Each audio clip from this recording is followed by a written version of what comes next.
Well, guess what? This is day 2 on the M1000r, and I thought I'd do a quick little video in response to some of the questions I've been receiving from my first video, taking delivery of the bike yesterday. Check that out if you haven't seen it. It's kind of my first impressions of this beast of a thing. So yeah, in terms of the modifications, which I'm just going to jump off the bike and show you in a second, I had the Bitubo, if that's how you say it, steering damper installed, bright red, looks sick. 2 reasons I got that one. One, it was the only one available in Australia that fit this bike, because the other ones like Olin's and that other one starting with H, whatever it is, they hadn't made one that fitted yet. So that one seems to fit okay, and it looks sick. It's bright red. I would have gone for that over any other product. Love the bling, love it. So I'm going to show you that. I've got the 20mm bar risers from BMW on as well, so I'll show you those, and a few other bits and bobs. So we'll do a walk around. Got into the manual last night to understand how to configure the Race Pro mode, which I've got it in right now. Seems simple enough. It's not as simple as the Tuono, I've got to say. The Tuono, in terms of programming the different settings, you can do it on the fly real easy. That is set up perfectly for on-the-fly adjustments. This one, a bit more trickier. Anyway, I've set it up. I've got a Race Pro 1 mode that basically gives me, high octane throttle response. Not the highest. There's one called direct throttle, which I haven't tried yet, which will probably be mind-blowing, with a bit more safety in terms of traction control for the road. So I basically took race mode and I slightly dumbed it down with higher traction control and wheelie control settings on Race Pro 1.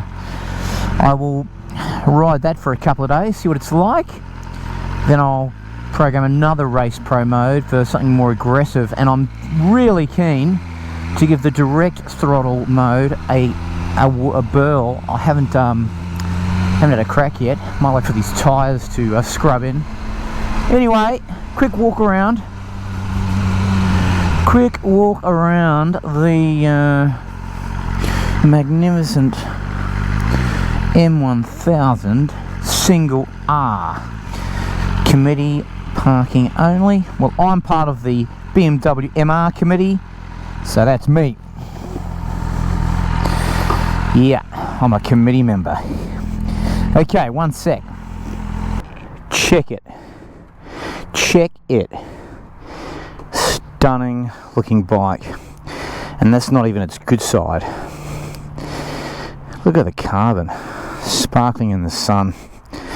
People give the headlight a bit of a bad rap. I love it. I reckon it's sick. It looks great. It suits the bike. I love the carbon fibre windshield thingy. Got the radiator guards there, you can see. No idea what brand they are, but they look great. Give the bike that dark appearance at the front, whereas the original look has all sort of a grey colour. Looks shit. Here's the exhaust side. I've already adjusted these pegs to make them a bit more comfy for me. I'm going to have a bit more of a play around on the weekend. Full titanium system, as you can see. Awesome carbon wheels. Okay, where's the steering damper? Oh, firstly, here's the risers. You can see the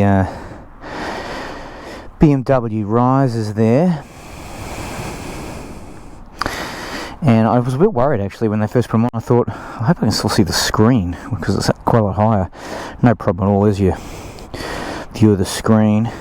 There's no dramas. They're really comfy. That's a really good modification for someone who's tall. Here's your steering damper. There's your controller Rooney. There, little twirly birdie thingy. And then come under the bike. You can see I'll just give you a bit of a look at that.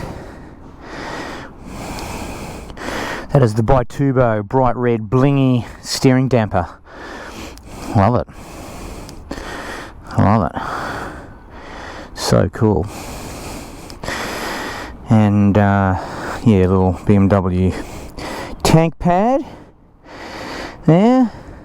And here's the Sergeant's seat. Fits perfectly. That's the one I ordered for the S1000r. And it fits perfectly. It's so comfortable. Do not notice any bum numbing at all. No bum numbing. It's an anti-bum numbing seat. Really plush. And I love the red accent. Suits the bike perfectly. It's even got a kind of like an M stripey thing there. So cool. So there you have it. There you have it.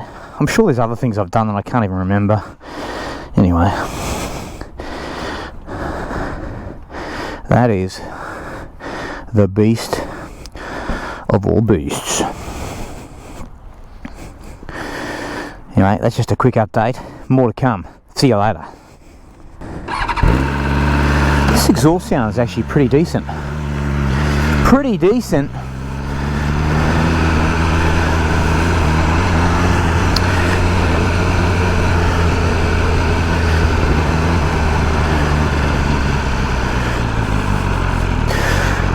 So I've got a few videos planned.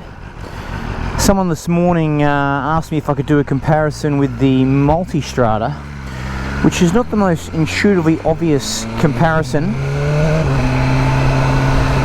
for an M1000 single R, but I get it. If you've only got enough space in the garage for one bike and you want an all-rounder, I kind of get it, because you could argue that this is an all-rounder.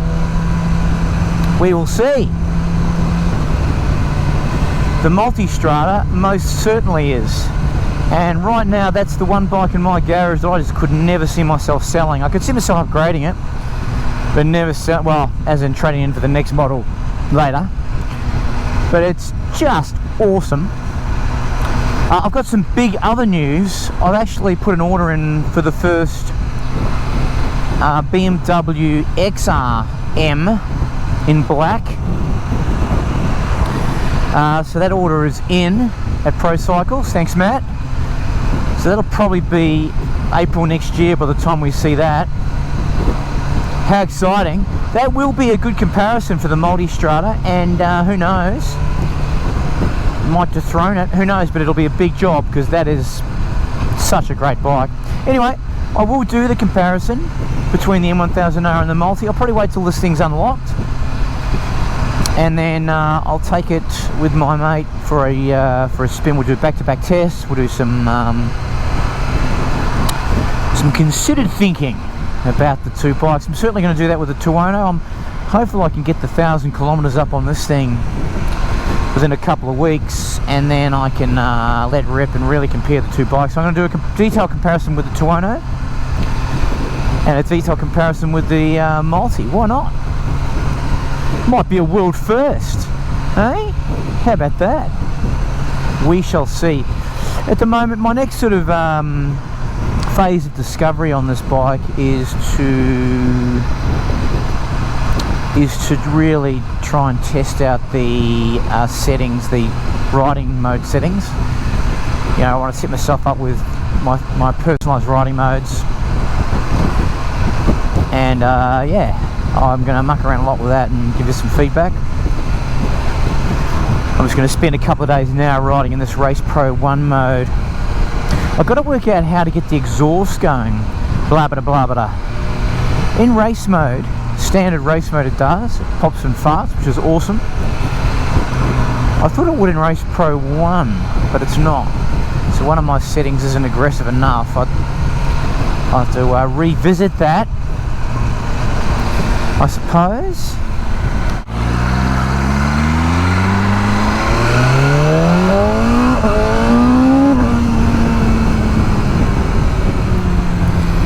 She got some curry. Yeah, that's only about a third throttle sort of thing, and she's really got great mid-range. Wow. Really good mid-range.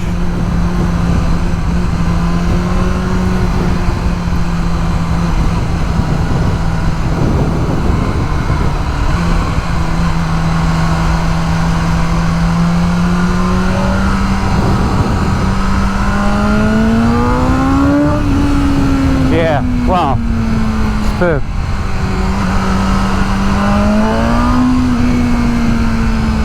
God, these inline fours are smooth, aren't they?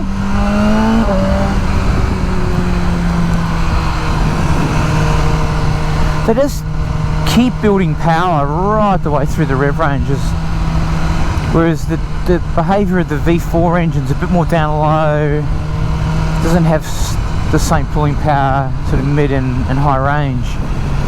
Although I've got to say that the low end of this is pretty good. It's pretty good. It was very good.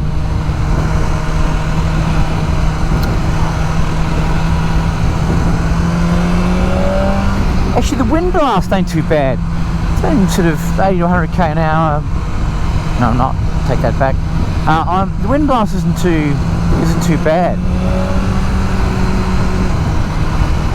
That little windshield thingy is doing a pretty good job. I remember when I bought the Triumph Rocket 3R and I rode that home. I had to ride on the motorway in the rain. Oh god, it's one of the worst experiences of my life. Actually, probably ultimately destroyed my longevity with that bike, because my very first experience with it was shite. I just got blasted, man. Blasted on that thing. The lack of wind protection, the design of that bike. 2.5 litre engine, you know, capable of ridiculous performance, but the wind blast is just excruciating on that thing. I ended up putting quite a big screen on it. It looked ridiculous. But you had to, because you just couldn't. It was too fatiguing riding it. That's a comment from a long-term owner of that bike, and that's the thing about bike reviews. Like, I reckon someone jumps on a bike like I did with the S1000R, you ride it for 15 minutes, an hour a day, whatever, you don't really get the full ins and outs. I was a bit brutal on the S1000R, probably way too brutal. I might get back on that one day and give it another go. But when you own the bike and you can ride it in different conditions and settings and weather and whatever, you can really get far more accurate around the pros and cons. And that Triumph, unfortunately, when I bought it, day one just smashed me. I could never really come back from that. It was like a, I don't know, 3-hour motorway ride in a storm with brand new tyres and no wind protection. It sucked. It sucked. Anyway, we're not talking about the Triumph, we're talking about the M1000R in Race Pro 1 mode. Feels pretty good. I quite like that throttle response in this mode. DTC on 4, play around with that as well. But I've got to find out how to get the cracks and pops and doodacky from the exhaust, which I know if I go into race mode, I will get. Someone might know the answer to that, let me know. It'll be one of the settings.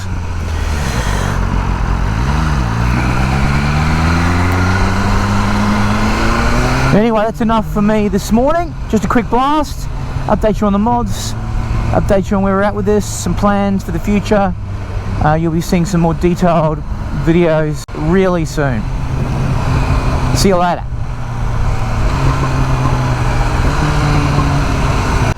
Oh, one last thing. I've only ridden this thing for like, I don't know, 60, 70 kilometers, whatever. Everyone looks at it. It is a complete head turner. I've never ridden a bike, except that person. Classic. But everyone looks at it. It gets so many looks. People just turn their heads and look at it and think, wow, it looks like Darth Vader. It looks like a cross between Darth Vader and a fighter jet. It's just sick. It's like a modern Darth Vader.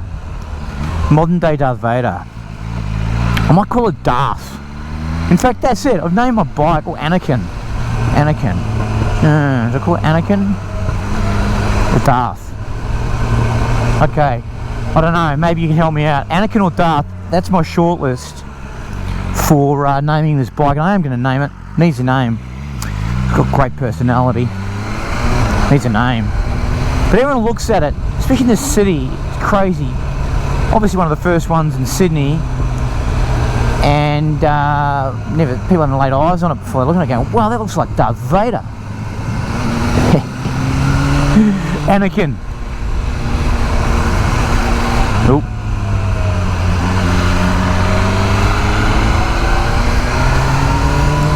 it's so fun.